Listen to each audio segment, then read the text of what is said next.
des choix et des décisions que tu prends aujourd'hui. Faire des bons choix te permettra d'avoir un avenir meilleur et glorieux. Tandis que lorsque tu fais des mauvais choix, ta vie sera perturbée et l'avenir désorienté. Dans le passage de Genèse chapitre 13, versets 11 à 12, il est dit « Lot choisit pour lui toute la plaine de Jourdain. Et il s'avança vers l'Orient. C'est ainsi qu'ils se séparèrent l'un de l'autre.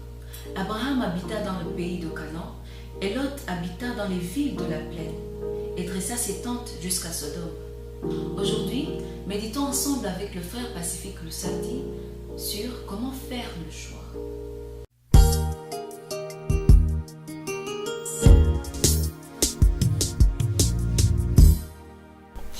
Abraham était l'oncle de Lot, et chacun avait son propre troupeau. Il arriva à un certain moment où il y eut des disputes entre les serviteurs d'Abraham et les serviteurs de Lot. Ils furent donc obligés de se séparer pour créer la paix. Notre méditation d'aujourd'hui se situe sur la façon dont le choix est fait. Dans le texte que nous avons lu à l'introduction, nous voyons encore une différence entre Abraham et Lot. Lot voit avec les yeux. Abraham voit avec l'esprit. Lot se fie aux apparences. Abraham se fie à la révélation. La Bible nous dit que Lot vit que le plaine du Jourdain vers Sodome était bonne et il décida d'y aller. Ses yeux étaient frappés par la beauté de cette plaine seulement. Une citation française bien connue nous dit que les apparences sont souvent trompeuses. Bien-aimé, ne sois pas Lot. Ne prends pas tes décisions basées seulement sur l'apparence. Lot a dû souffrir dans la suite parce qu'il avait fait un mauvais choix. Le fait que la plaine de Sodome soit bonne et belle à ses yeux n'était pas un critère suffisant pour y aller.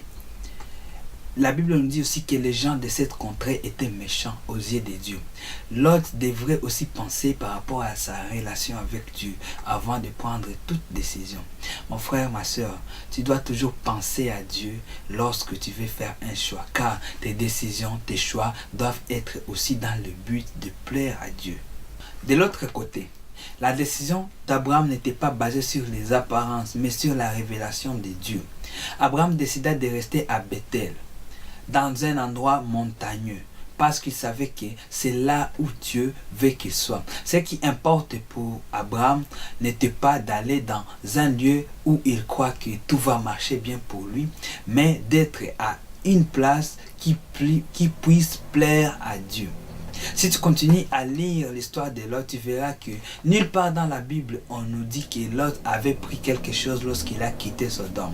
Il n'avait pris pas même une de ses vaches ou de son troupeau. Il était sorti de Sodome main vide, c'est-à-dire il avait tout perdu. Mon frère, ma soeur, parfois les échecs que tu rencontres dans ta vie sont causés par toi-même. Et d'ailleurs, pour la plupart des cas, tu es toi-même la cause de tes problèmes. Et cela peut arriver lorsque tu n'as pas su faire un bon choix, lorsque tu as fait un mauvais choix. Puis-je te demander, sur base de quoi fais-tu tes choix? Sur base de quels critères prends-tu tes décisions?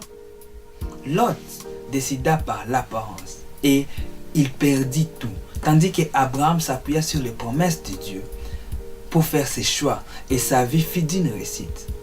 Pourquoi ne pas suivre l'exemple d'Abraham et t'appuyer sur celui qui maîtrise ta destinée pour faire ton choix?